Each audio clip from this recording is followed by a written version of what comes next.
este estudio de la palabra del Señor en oración, pidiendo como siempre su dirección. Espero que podamos aprender con este tema de profecías. Hay que tener pues prudencia, porque aunque si bien es cierto que tenemos muchísimos detalles en la Biblia que nos informan acerca de los acontecimientos finales, hay cosas que como todavía no han sucedido, pues no podemos tal vez categóricamente afirmar que van a ser así, ¿verdad? Pero por lo menos tener una base y más o menos saber qué es lo que el Señor nos está tratando de enseñar en estos tiempos en los que estamos viviendo. Señor, te damos muchas gracias por esta oportunidad nueva que nos das de estudiar tu palabra. Te pedimos que nos des sabiduría para poder exponerla, para poder entenderla, y que tu Espíritu Santo sea el encargado de darnos la luz necesaria, la sabiduría necesaria para poder comprender estos mensajes tan importantes que tú has dejado en tu palabra para tu pueblo. Ayúdanos, Señor, y abre nuestro entendimiento. Te lo pedimos en el nombre precioso de Jesús. Amén y amén.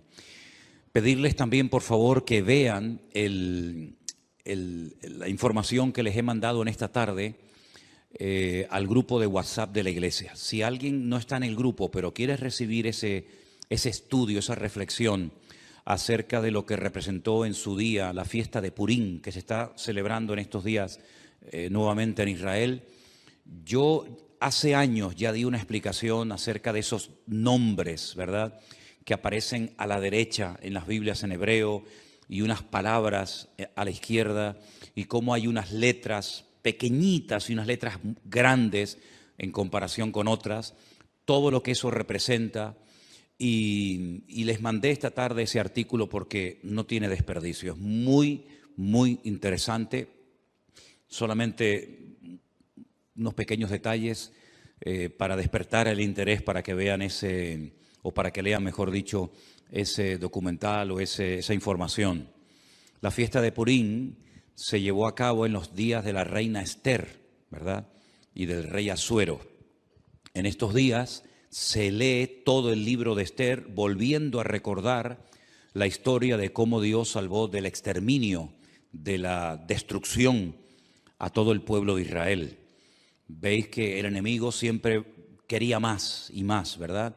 En un principio un hermano mató a otro, pero no fue suficiente. Más adelante vemos cómo el enemigo intenta, mezclar a la raza humana con aquellos engendros espirituales, ¿verdad?, con aquellas deformaciones terribles que produjeron la ira de Dios y tuvo que finalmente mandar el diluvio. Vemos más adelante cómo el faraón no se conformaba con matar a uno, sino con matar a todos los niños. Pero en el libro de Esther lo que vemos es que el diablo quiso ir un paso más allá, y lo que puso en el corazón de un perverso llamado Amán era la exterminación, la aniquilación total del pueblo de Israel, incluido hombres, mujeres, niños, ancianos, etc.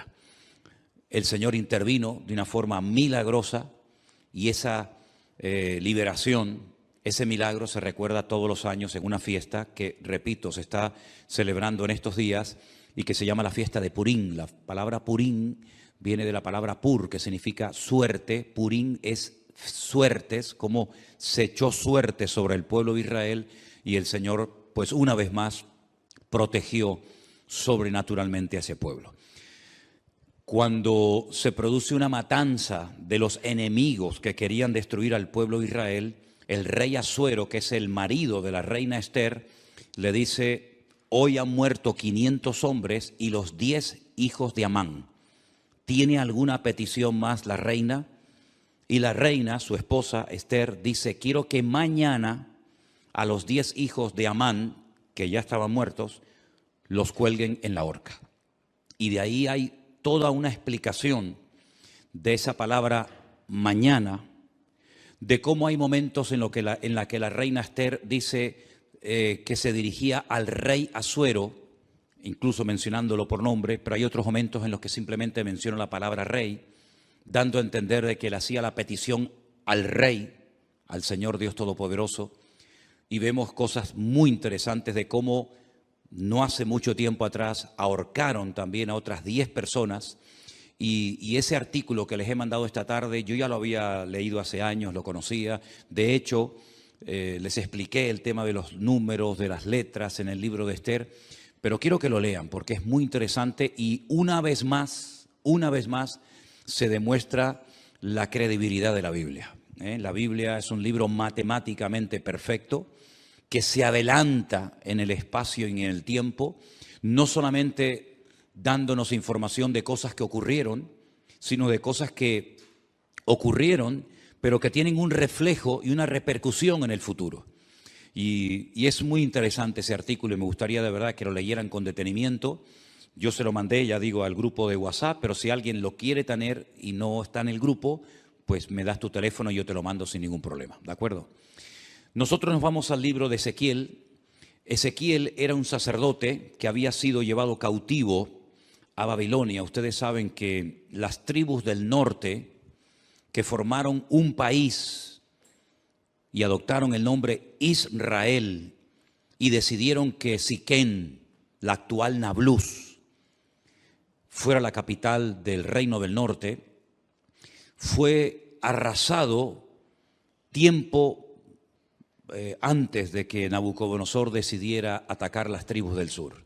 Las tribus del sur, cuando hablo de las tribus del sur, me refiero a la pequeña tribu de Benjamín y a la tribu de Judá, que permanecieron un siglo y pico más en el territorio de Israel. También fueron sacadas de la tierra, fueron llevadas al cautiverio por Nabucodonosor 70 años y estas dos tribus después retornan. Y ese retorno, todo lo que hicieron, la reconstrucción del templo, de la ciudad, de las murallas, etcétera, pues se nos relata en el libro de Esdras y en el libro de Nehemías, que algunos creen que era un solo libro, no dos, como tenemos nosotros en nuestras Biblias, libro de Nehemías y libro de Esther. Se creen que los dos formaban un solo tomo, un solo libro. Pero bueno, independientemente de eso, vemos que Ezequiel está en el cautiverio y él estando en Babilonia, el Señor le revela una serie de cosas acerca de su pueblo.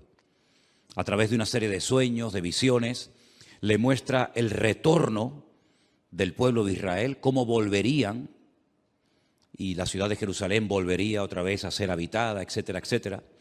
Pero aparte de eso, Ezequiel recibe una serie de revelaciones acerca del futuro, no para su época. Vimos el otro día, por ejemplo, el domingo, que algunas visiones, algunas profecías que recibió Daniel, las escribía, pero el Señor le decía, séllalas, porque esto no es para tu tiempo, esto es para los tiempos finales. Bueno, en cierto sentido también pasó algo parecido con Ezequiel. Ezequiel recibió profecías e información acerca de los últimos tiempos que él no vio durante su ministerio, durante su vida, el cumplimiento de estas palabras.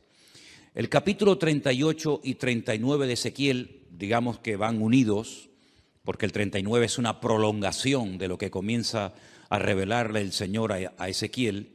Y el capítulo comienza diciendo así: vino palabra de Dios diciendo, hijo de hombre. Esta expresión, hijo de hombre, es la forma como el Señor se dirigía y llamaba siempre al profeta Ezequiel. Pon tu rostro contra Got, en tierra de Magot, príncipe soberano de Mesec y Tubal, y profetiza contra él. Vamos a ir haciendo pausas según vayamos leyendo, porque hay algunas cosas que tengo que ir diciendo por el camino para que entendamos ciertas y determinadas cosas. Estos nombres que aparecen aquí, Mesec y Tubal, ustedes los van a encontrar en el primer libro de la Biblia. No es la primera vez que aparecen, ni mucho menos. Concretamente en Génesis capítulo 10, versículo 2, nos dice que Mesec y Tubal eran hijos de Jafet. ¿Quién era Jafet? Uno de los 3 hijos de Noé. Noé tuvo a Sem, Can y Jafet. Bueno, pues Jafet tuvo una serie de hijos y uno se llamó Mesec y otro se llamó Tubal.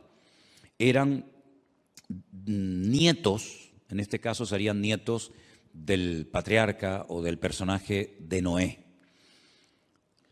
Es muy interesante ver cómo los hijos de Noé, Sem, Can y Jafet, se fueron por diferentes partes del mundo, ¿verdad?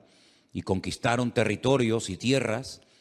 Y bueno, vemos que los europeos tienen un origen, los africanos tienen otro, y cada nación pues tiene un origen diferente, ¿verdad? Y todo procede de los tres hijos de Noé, Sem, Can y Jafet. Los cananeos, que son los descendientes de Can, nieto de Noé, pues se fueron a lo que conocemos hoy en día como Israel, ¿verdad?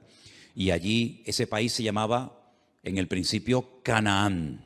Y el Señor sacó a su pueblo de la esclavitud en Egipto para llevarlos a Canaán, donde vivían los cananeos. Y los cananeos, ese país estaba habitado por una serie de países, de reinos, de naciones. La mayoría de ellos los conocemos por nombre. Allí estaban los filisteos, aunque no eran de Canaán. Los filisteos venían de la isla de Creta y decidieron ocupar la costa de lo que hoy en día conocemos como Israel, y ocuparon ciudades pues tan emblemáticas y tan conocidas como por ejemplo Gaza, que todavía se sigue llamando igual, Asdod, Askelón, Gat, Ecrón. Los filisteos, digamos, que vivían en la costa. Los jebuseos eran los que vivían en el monte Moriah, los que vivían en lo que sería Jerusalén. Y bueno, allí estaban los moabitas, los eteos, etcétera, etcétera. Y eran naciones que no les correspondía habitar en aquel lugar, e Israel tenía que expulsarlos de su tierra. Ahora, en los últimos tiempos, la Biblia dice que se levantará un príncipe soberano, se levantará un hombre que se llama en el Antiguo Testamento, uno de los nombres que recibe es God, pero si uno analiza el Antiguo Testamento, nunca hubo un hombre que se llamó God. God es simplemente un nombre que se le da a un personaje político que en los últimos tiempos decidirá unilateralmente, aunque realmente detrás de todo esto, por supuesto, siempre está la mano de Dios, atacar al pueblo de Israel desde el norte. No es como Amalek, que venía del sur, o como los moabitas, que venían del este, sino que este enemigo atacará a Israel desde el norte, seguramente cruzará los famosos altos del Golán y llevará a cabo una batalla tremenda. Ahora, lo que no se ponen de acuerdo los comentaristas es cuándo se va a llevar a cabo esa batalla en el valle de Megido, la famosa batalla de Armagedón, ¿sí? Algunos dicen que esa batalla se va a llevar a cabo antes de la venida del Señor Jesucristo. Pero también el libro del Apocalipsis, y después lo vamos a ver, nos dice que después del milenio, God se va a volver a levantar y va a intentar otra vez hacer la guerra contra el pueblo de Dios. Entonces, algunos dicen que es una guerra que se va a llevar a cabo antes y después. Otros dicen que solamente antes, otros dicen que solamente después. En fin, hay diferentes opiniones. Pero vamos a seguir leyendo. Este personaje, que la Biblia en esta ocasión lo llama God, que es el príncipe de estas tierras que ocuparon los nietos de Noé, llamados Mesec y Tubal, dice el Señor: yo estoy contra ti, oh God, príncipe soberano de Mesec y Tubal. Te quebrantaré y pondré garfios en tus quijadas, y te sacaré a ti y a todo tu ejército, caballos, jinetes y todo, de todo en todo, equipados, gran multitud con paveses y escudos, teniendo todos ellos espadas. Y ahora menciona a tres naciones: Persia, Cus y Fut, con ellos, todos ellos con escudo y yelmo. Gomer y todas sus tropas, la casa de Togarma, de los confines del norte y todas sus tropas, muchos pueblos contigo. Es decir, God, digamos que es el líder, el representante, el que aglutina a un montón de naciones que lo van a apoyar con el objetivo de subir y atacar al pueblo de Israel. Ahora, estas naciones que se mencionan en el versículo 5, Persia, Cus y Fut, ustedes tienen que saber de quiénes se trata, para que sepan qué naciones en los últimos tiempos se van a juntar a estos ejércitos, ¿verdad?, internacionales, con el objetivo de atacar al pueblo de Israel. En cierto sentido es como una especie de confederación, es un montón de naciones que se juntan. No es la primera vez que muchas naciones se juntan para atacar a un enemigo en común. Por ejemplo, en la Segunda Guerra Mundial se juntaron muchas naciones para atacar a los nazis, que en aquel momento eran los que estaban, digamos, controlando Europa. Durante la famosa Guerra de los 6 días y otras guerras que se han llevado a cabo en este último periodo en Israel, ha habido muchas naciones árabes que se unieron para pelear contra Israel. No es nada nuevo, ¿verdad? Son naciones que entre ellos se pelean, entre ellos tienen también sus discrepancias, pero como tienen un enemigo en común, que en este caso es Israel, y todos quieren tomar parte de la ciudad de Jerusalén, se unen para pelear como si fueran un solo ejército. Pero realmente no es un solo ejército, sino son muchos ejércitos, muchos soldados que se juntan con un objetivo en común. El versículo 5 habla de Persia. Persia es el país de Irán. Ustedes saben que hasta el otro día a Irán se le conocía como Persia. Así que los iraníes no son árabes, son de origen persa. Así que Irán, qué curioso, ¿no? Se está hablando últimamente mucho acerca de este país. Irán también apoyará a Gog con el objetivo de atacar y destruir al pueblo de Israel. Así que ya tenemos identificado quiénes son los persas. Cus es un país de África, Etiopía. Ustedes saben que Moisés fue criticado por su propia hermana Miriam porque se casó con una mujer cusita. Los cusitas eran o son de Etiopía. Así que Cus en aquel tiempo era Etiopía, actualmente tiene otro nombre. Y Fut es el país de Libia, un país que está en el norte de África.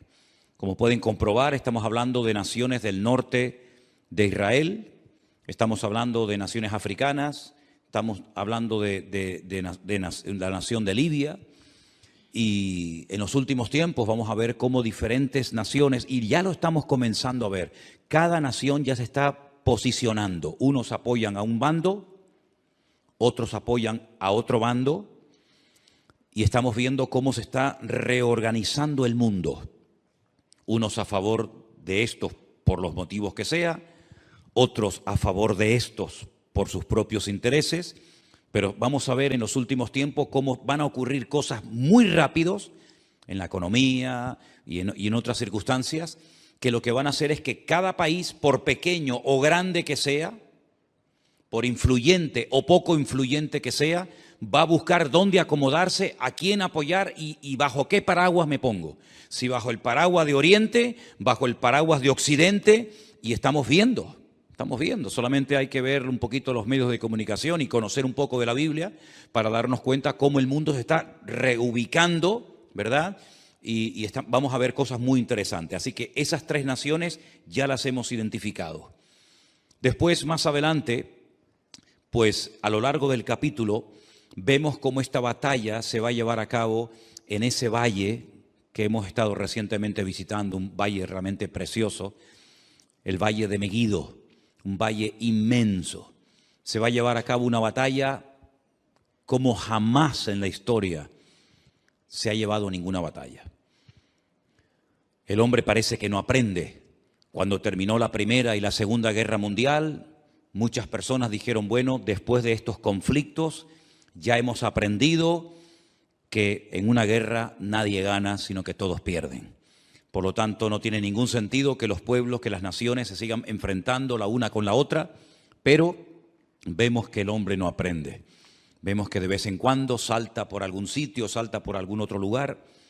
Esa batalla va a ser tan terrible, tan terrible. No vamos a leer los 2 capítulos porque ya ustedes los han leído, pero el objetivo de todo esto es que Dios va a permitir, Dios va a atraer a todas estas naciones que odian al pueblo, al Estado de Israel, para que Él demuestre su poder y quede definitivamente claro de una vez por todas que Él es el Rey de Reyes y el Señor de los Señores, y que a su pueblo nada ni nadie lo puede destruir.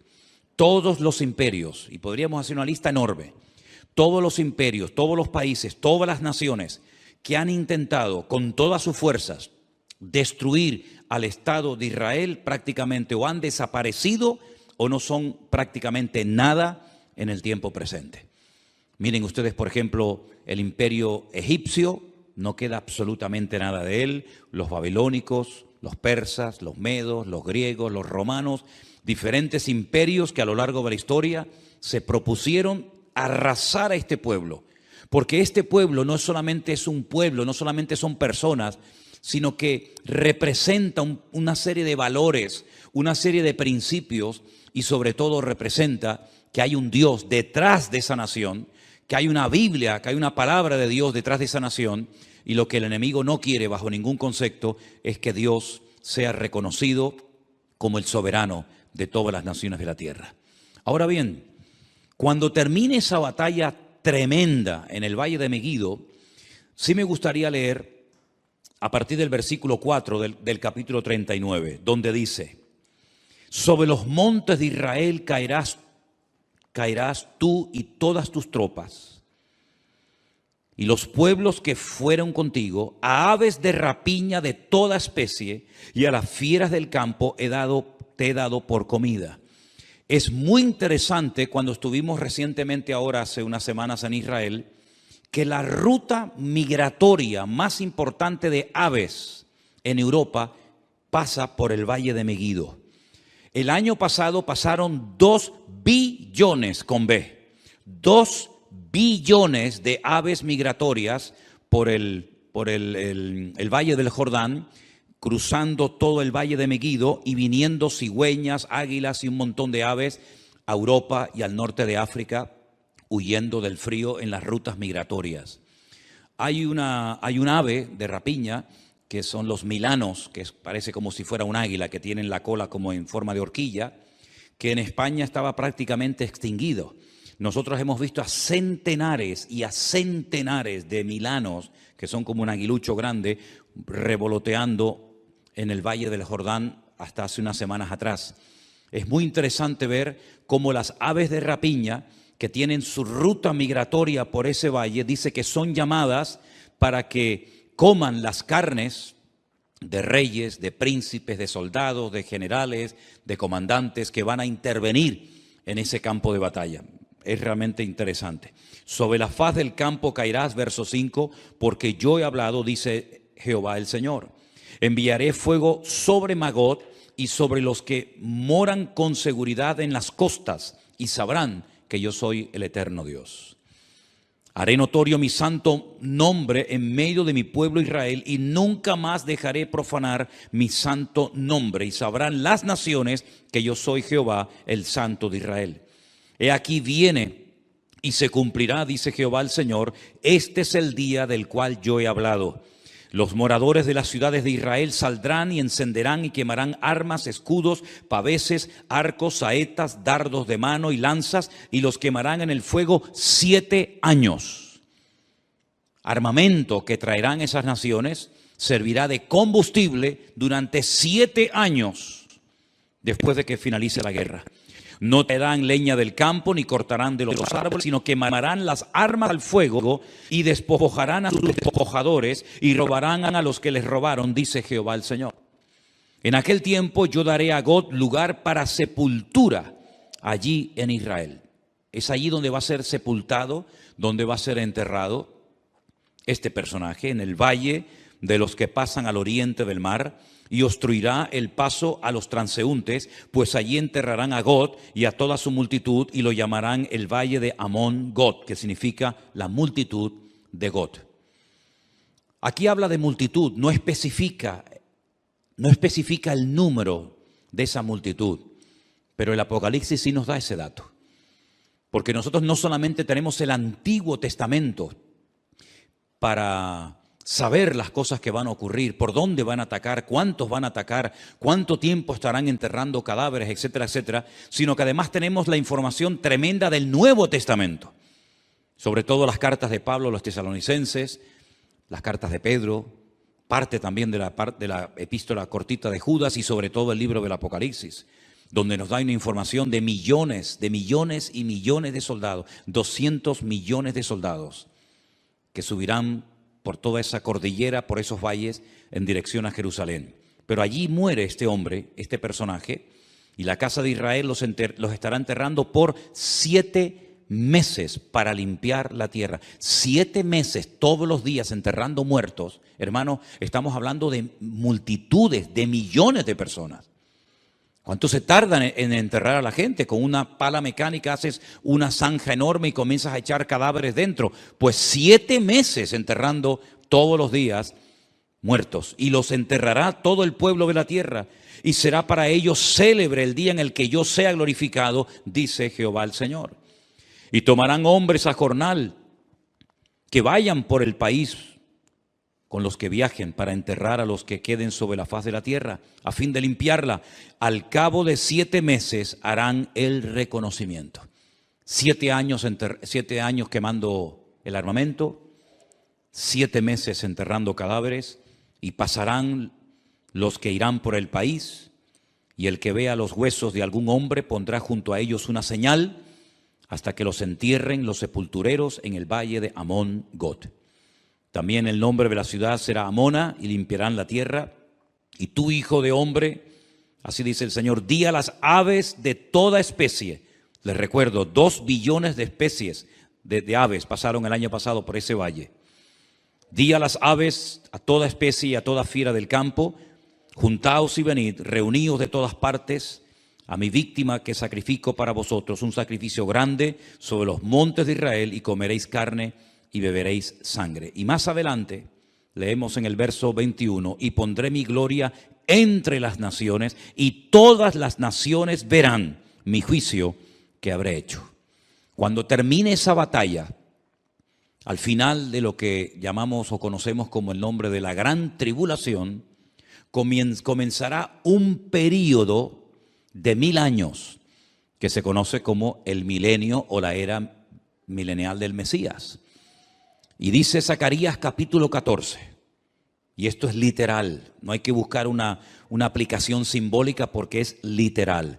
Y las naciones que hubieren sido salvas, no es que se hayan convertido, sino que se salvaron de la muerte en esta batalla tremenda, tendrán que subir todos los años a Jerusalén a celebrar la fiesta de los tabernáculos. Y la fiesta de los tabernáculos se suele celebrar generalmente entre los meses de septiembre y octubre. Y quiero que leamos literalmente el pasaje de Zacarías capítulo 14 para que vean un dato muy interesante que nos da este profeta acerca de esta batalla y acerca de las naciones que escaparán del juicio en este valle de Megiddo. En Zacarías, el capítulo 14, dice así, a partir del verso 1. He aquí el día del Señor viene, y en medio de ti serán repartidos tus despojos. Está hablando de la misma batalla, está hablando del mismo tiempo, del mismo acontecimiento, pero 2 profetas diferentes. Uno, Ezequiel en Babilonia, y ahora Zacarías. Y dice, porque yo reuniré a todas las naciones para combatir contra Jerusalén. Aquí hay una información adicional a lo que nos viene diciendo Ezequiel. La ciudad será tomada y serán saqueadas las casas, violadas las mujeres, y la mitad de la ciudad irá en cautiverio, mas el resto del pueblo no será cortado de la ciudad. Después saldrá Jehová y peleará con aquellas naciones como peleó en el día de la batalla. Y ahora habla de la segunda venida del Mesías. Porque el Mesías, cuando nació cerca de este monte de los Olivos, en dirección hacia el sur, aproximadamente como a 7-8 kilómetros al sur, en una pequeña localidad, en un pequeño pueblo llamado Belén, que pertenecía a Judea, Belén de Judea. Pero cuando dice aquí que se afirmarán en aquel día sus pies sobre el monte de los olivos, aquí podemos ver que el Antiguo Testamento nos habla de su nacimiento en Belén de Judea y de su retorno, su segunda venida, poniendo los pies sobre el monte de los olivos. Amén, hermanos, ¿lo ven claramente? Nace en Belén, retorna en el monte de los olivos. Para que algunos digan que la Biblia no habla de dos venidas, sino solamente de una. No, habla de dos venidas. Una que ya se produjo cuando nace en Belén de Judea y otra cuando se afirman sus pies en aquel día sobre el monte de los olivos que está enfrente de Jerusalén, al oriente, al este, y el monte de los olivos se partirá por en medio hacia el oriente y hacia el occidente, haciendo un valle muy grande, y la mitad del monte se apartará hacia el norte y la otra mitad hacia el sur. Es decir, si se parte el valle y parte se va hacia el este, parte hacia el oeste y luego se ensancha, se separa el norte y el sur, quiere decir que en esa parte en la que hemos estado muchísimas veces se va a hacer un valle gigantesco, un valle enorme. Ahora mismo entre el monte Moriah, donde antiguamente estaba el templo, y donde está el monte de los olivos, hay un barranco, hay como si fuera un barranco que se llama el famoso torrente de Cedrón, pero no tiene ni punto de comparación lo ancho que será ese valle cuando el Señor ponga sus pies sobre el monte de los olivos. La pregunta que a lo mejor algunos se hacen es: ¿qué interpretan los judíos cuando dice aquí y pondrá sus pies sobre el monte de los olivos y el monte de los olivos se partirá? Bueno, ellos dicen que cuando venga el Mesías, que no creen que vengan del cielo, pues ellos dicen y opinan que cuando venga el Mesías, la expresión "y pondrá sus pies sobre el monte de los olivos" significa, es una expresión como decir "y vendrá con autoridad", pero no lo interpretan como algo literal. Entonces, si no interpretan una parte del texto como no literal, tampoco pueden interpretar la otra parte del texto como literal. Pero en esta ocasión se equivocan. Dice que huiréis al valle de los montes, porque el valle de los montes llegará hasta Sal. Huiréis de la manera que huisteis por causa del terremoto en los días de Usías, rey de Judá, y vendrá Jehová mi Dios y con él todos los santos. ¿Quién es el que viene? Jehová mi Dios. ¿Y viene acompañado de quién? Con todos sus santos. Esta es la segunda venida del Señor Jesucristo, donde todo ojo le verá, toda rodilla se doblará y toda lengua confesará que Él es el Señor, para gloria de Dios Padre. ¿Se dan cuenta cómo Él viene, pero no viene solo? Ya la iglesia ya ha sido arrebatada, ya fue llevada con Él, y cuando Él retorna en su segunda venida, su iglesia no está en la tierra, sino que su iglesia viene con Él en las nubes. Y acontecerá que en ese día no habrá luz clara ni oscura. Acontecerá que no habrá luz clara ni oscura. Qué cosa tan rara, ¿verdad? Será un día el cual es conocido de Jehová, del Señor, que no será ni de día ni de noche. No nos hacemos ni la más remota idea cómo puede ser, porque en nuestra mente no cabe decir, o es de día o es de noche. Pero dice, no va a ser ni de día ni de noche. ¿Y cómo será ese día? Solamente Él lo conoce. Pero sucederá que al caer la tarde habrá luz. Al caer la tarde, cuando se oculta el sol, es cuando ya se hace la noche. Pero aquí es al revés. Cuando llega la tarde, es cuando hay luz. Qué cosas tan interesantes, qué cambios, ¿no? Qué cambios tan tremendos va a haber. Acontecerá también en aquel día que saldrán de Jerusalén aguas vivas como ríos. ¿Saben que hay un barrio en Jerusalén por el cual hemos caminado muchísimas veces, que es el barrio de las 100 puertas, el barrio de los ultraortodoxos judíos, el barrio de Mea Sharim, las 100 puertas, que han descubierto que por debajo de ese barrio corren ríos de agua tremendos, como aguas subterráneas? Tal vez cuando se produzca ese terremoto tremendo al poner sus pies sobre el monte de los olivos, esas aguas broten, salgan hacia arriba, y dicen que la mitad de esas aguas irán hacia el mar oriental y la otra mitad hacia el mar occidental en verano y en invierno. Israel es el único país que tiene 4 mares, 2 internos y 2 externos. Tiene un mar que realmente es un lago, pero lo llaman el lago o el mar de Genesaret al norte. Más hacia el sur está el mar Muerto, que es mucho más grande que el mar de Galilea. Luego, al oeste está el Mare Nostrum, el mar Mediterráneo, que según como se mire, ahí termina o ahí empieza el mar Mediterráneo y llega hasta el Peñón de Gibraltar. Y luego al sur, ¿verdad?, está el Mar Rojo o el Mar de los Juncos, porque tiene un color rojizo por unas hierbas que hay allí. Como hay otro mar que se llama el Mar Negro, por unas algas que hace que parezca que el agua está negra, ¿verdad? Y dice que hay aguas de Jerusalén que llegarán y entrarán en el mar Mediterráneo, y otra parte de las aguas entrarán en el Mar Muerto, y Jehová será rey sobre toda la tierra, y en aquel día Jehová será uno, y uno su nombre, ¿verdad? No se le va a llamar de diferentes maneras, sino que uno será su nombre, tendrá un solo nombre.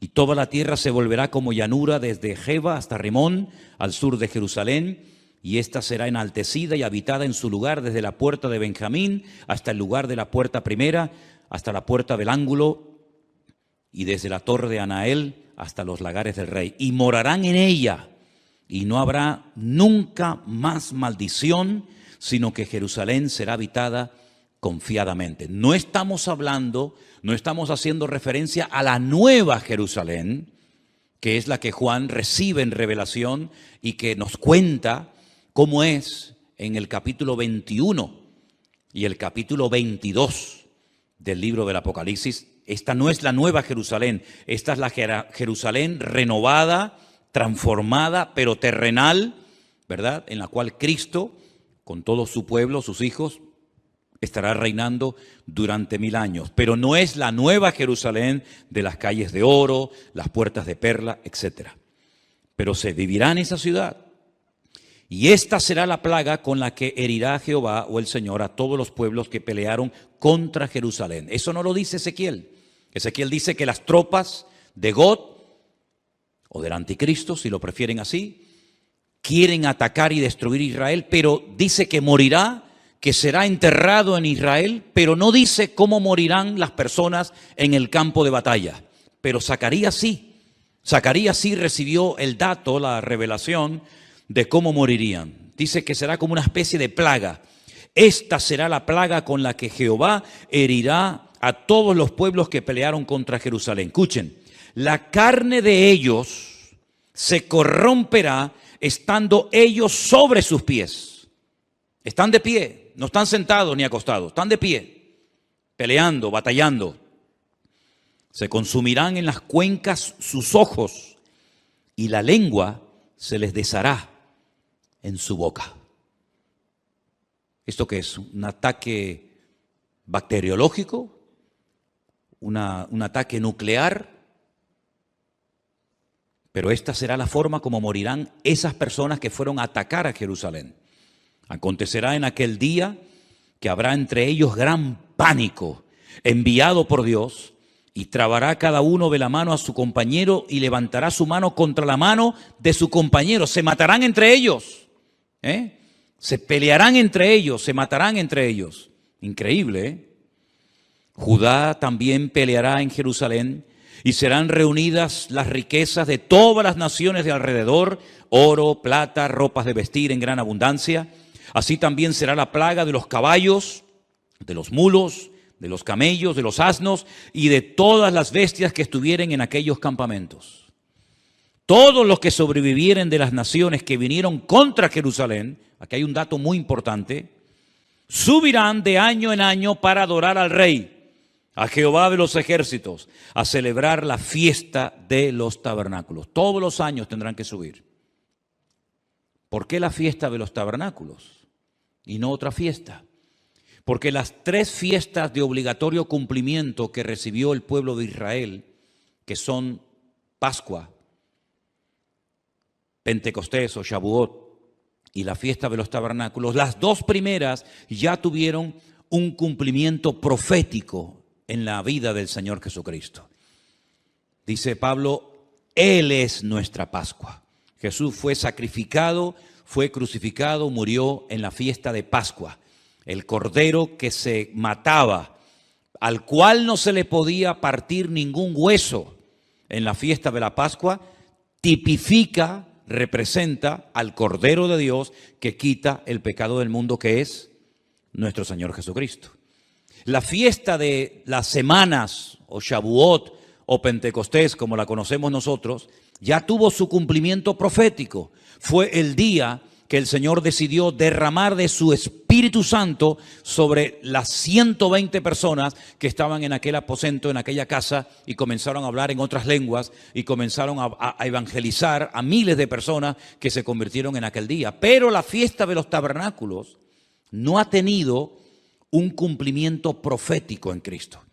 Pero dice en el libro del Apocalipsis que cuando Él venga, Él pondrá su tabernáculo entre los hombres. Y su tabernáculo, su suká, es nada más y nada menos que su misma presencia.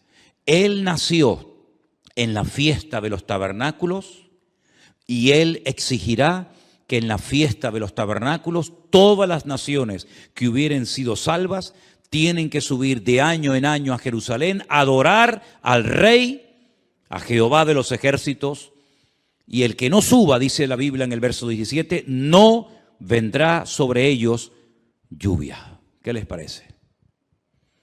Si la familia de Egipto no subiere y no viniere, sobre ellos no habrá lluvia. Vendrá la plaga con la que el Señor herirá a las naciones que no subieren a celebrar la fiesta de los tabernáculos. Esta será la pena del pecado de Egipto y del pecado de todas las naciones que no subieren para celebrar la fiesta de los tabernáculos. Así que cuando nosotros decimos que lo mejor y lo peor está por venir, es cierto, queridos hermanos. Cosas tremendas que hemos leído en esta noche, por lo menos en parte, y otras que no hemos leído, tienen que suceder en algún momento. ¿Quién nos iba a decir a nosotros que íbamos a ser protagonistas de ciertas y determinadas cosas que ya han visto y están viendo nuestros ojos cada día? Yo les recuerdo que hace 2 años, solamente 2 años, no se hubiera podido celebrar aquí este culto, porque estábamos todos confinados, encerrados en nuestras casas. Y esa experiencia, que para algunos era una locura y un disparate, que todas las naciones de la tierra, que todos los cristianos del mundo, que todas las iglesias, igual da de la denominación a la que sean, tendrían que cerrar las puertas durante algunas semanas o meses, ya en nosotros es un hecho que ya sabemos que pasó, porque también lo vivimos en carne propia. ¿Y quién nos iba a decir a nosotros lo que estamos viendo en televisión en estos días? ¿Verdad? Parece como decir, ¿pero qué es lo que ha pasado? Si hasta el otro día todo estaba tranquilo y todo estaba bien y ahora se ha disparado el precio de esto y el precio de lo otro y nadie sabe lo que tiene que hacer y nadie sabe lo que va a pasar dentro de media hora y nadie sabe si se va a quedar aquí o va a decir, bueno, vamos también a ir a por el vecino de enfrente. Nadie sabe absolutamente nada. Hay un temor, ¿verdad? Hay una inseguridad y dice la Biblia que en los últimos tiempos habría angustia en las gentes, habría temor, habría miedo, pero en nosotros los cristianos, los que hemos creído, no pueden aflorar, no pueden manifestarse esas actitudes, sino más bien todo lo contrario. Dice, erguíos y levantad vuestras cabezas, porque vuestra redención